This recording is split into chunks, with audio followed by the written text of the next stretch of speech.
Hi guys! Magandang gabi! Welcome back po dito sa Gandara SRU channel for Showbiz Update. Nandito na naman nga po ako muli nagbabalik.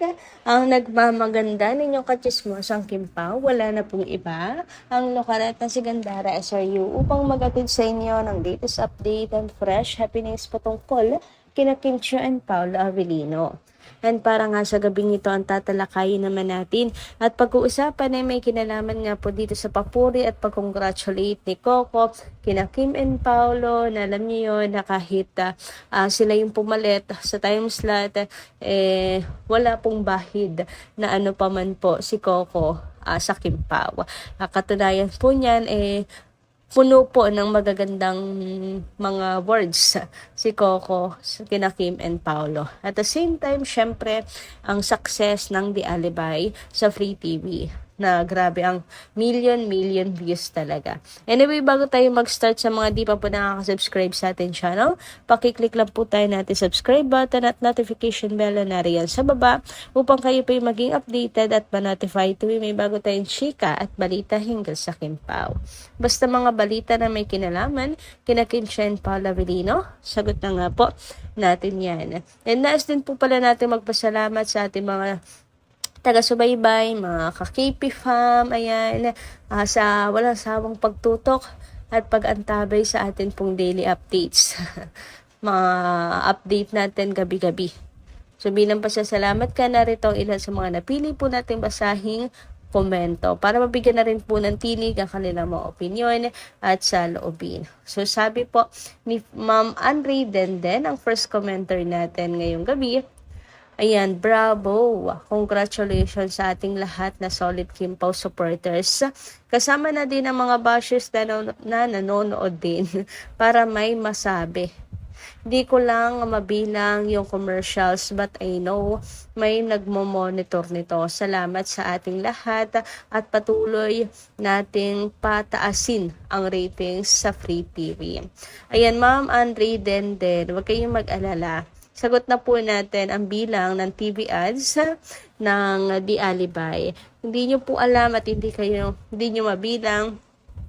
Total of 944 po ang latest update natin na nasagap na nakuha po ng The Alibi sa loob lang po ng 4 na araw. 944 versus nasa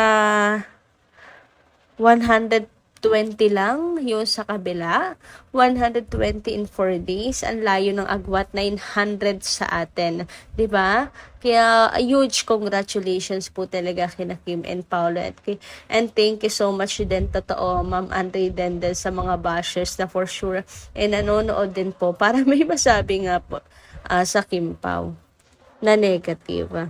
Well, thank you so much pa rin. It's dagdag pa din po yan sa viewership. So, yung ratings na lang natin sa television, well, ano naman po, kumbaga, parang, hindi naman kasi, or nasa hawak kasi ng GMA naman talaga, largest, kasi sila yung may prangkisa, matik po na makakakuha sila ng mataas na ratings, pero knowing na marami pong solid kapamilya, ayun po, at kahit ganoon na walang prangkisa ang ABS-CBN ay nagkakalapit pa rin po ang ratings natin. Kaya para kapag sinasabihan nila ng flop ang mga palabas ng kapamilya, lalo na ang The Alibi, ang sarap pong pagtawanan mga kakipi kasi nanggaling sa largest, tapos sasabihan nilang flop yung wala pong laban sa kanila na kung tutuusin sa napakalapit na score ng ratings ay mas nagmumukha lang po silang katawa-tawa. Kasi 'di ba, dapat lang naman. Dapat lang naman. Kaya naman yung TV ratings ang hinahabol na lang natin, hindi na yun sa kabila, kundi po yung naabot po ng Batang Quiapo para manatili ang The Alibi sa Free TV first lot, or should I say, para ma-occupy ng Kim Pao na sa mga susunod na taon, baka po sa Kim Pao na ibigay ang first lot, di ba? Malay nyo lang naman mga kakipi. Anyway, dumako naman tayo dito sa next commenter natin. Si Ma'am Annalyn Hiccup. Shoutout po sa inyo, Madam. Sabi niya, good afternoon, Gandara. Kim Pao Forever, super ganda ng first episode. Hindi pala sila sa resort una nakita, kundi sa banggaan ng taxi at siyang sasakyan ni Vincent. Kim Pao Forever. Ang dami kasing cut sa sa Prime. Iba, mas nakaka-enjoy talaga pong panoorin. Although yung mga masyadong daring, hubaderang ganyan, ay baka pa hindi makapasa sa MTRCB, pero yung mga importante pong scene, ganyan, basta yung kabuuan, napapanood po natin. Sabi nga sa ex, ang dami yung utang sa amin ha, Prime. Sana sa susunod, hindi na po ulit idaan sa Prime ang project ng Kim Pao kasi masyadong pinaikli talaga ng bonggang-bongga. Anyway, sabi pa niya dito, hey Gandara, maswerte lang talaga sila, kaya sunod-sunod ang trabaho nila. Some problems, hindi iyon sa pagsamba sa pera. What is work hard? At marami silang gusto. Baka trabaho, basta ako masaya para sa kanilang dalawa, Kim Pao Forever. I don't think pera nang nasa isip kayo nila Kim and Paolo Trabaho na talaga. As in, alam niyo nasa puso nila, passion nila, they can't live na hindi nila hindi nila ma-imagine sa sarili nila na titigil sila sa pag-arte. Although alam naman nila sa showbiz industry na talagang paswertihan kung tatagal ka, ayan, kung hanggang kailan ka, ganyan. Pero hanggat nandyan, nilulubos-lubos. Yun andun yun hindi sa mukhang pera ang Kim Pao. Kaya parang mas gusto nila atupagin na lang ang career kesa sa mag-settle down. Siguro talagang ito po yung priority nila sa ngayon. Lubusin hanggat nandyan sila sa industriya. Kaya sana hindi po sa atin manggagaling yung mga masasamang salita, para kina Kim and Paolo kasi dapat tayo sumusuporta sa kanila, 'di ba? Anyway, dumako naman po tayo ngayon dito sa comment ni Ma'am Fega Bilan. Shout out po sa inyo. Nood na tayo ng The Alibay 8 p.m. after ng TV Patrol. Super ganda ng kwento at super gagaling ng mga character. Ayan, tamang promote lang po si Ma'am Fega Bilan. Yes po, para malagpasan po natin ang ratings ng Batang Quiapo. Para ang pangarap po kasi finally Kim Pao naman po ang i-assign sa 8 p.m. 'di ba? Yung hindi yung pahiram lang, kundi sila na yung sunod na maghari at magreyna sa 8 p.m. slot. Kasi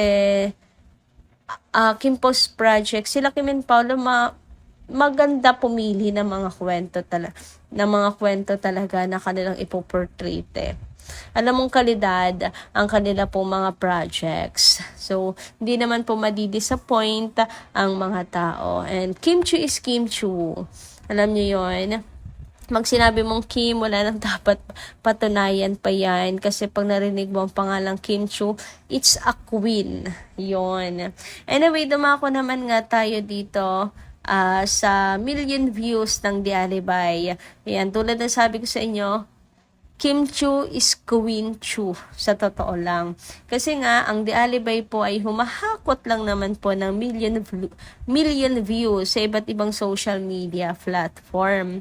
So, meron sa TikTok, sa YouTube, Facebook, sa Insta, grabe no, sa IG, sa X, million views mga kakimpaw. Ito nga po isa sa sample, 1M views. Yung sa mapang-akit na sexy dance ni Chinita Princess or ni Stella Marie. Grabe, million views po, ganyan po, kalakas sa talagang pinupuri si Kim at humahanga kay Chinita Princess. Ito pa, yung sa, yung sa mga inggitera niyang mga inggitera. Million views din. Sabi nga ng ABS-CBN POV, ang dami mong pet peeves sa trabaho. Yung inalipusta talaga.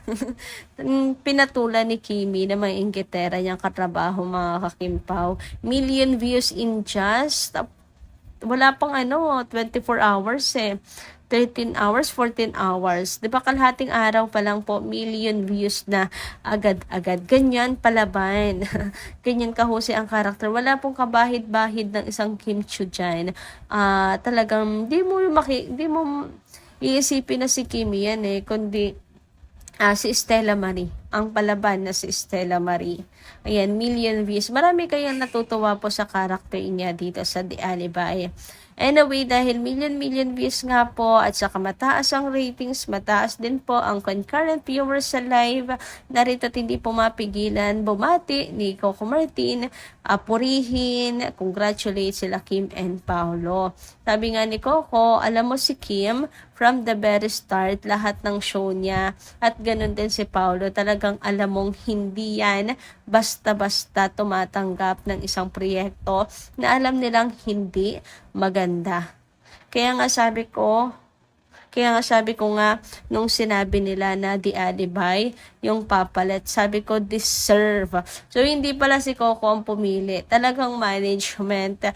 Ibig sabihin po mga kakimpaw, talagang pinagkatiwala ng ABS-CBN si na Kim Chiu and Paolo Avellino, and super happy itong si Coco Martin kasi deserve po yung pumalit sa time slot ng Batang Quiapo. 'Di ba?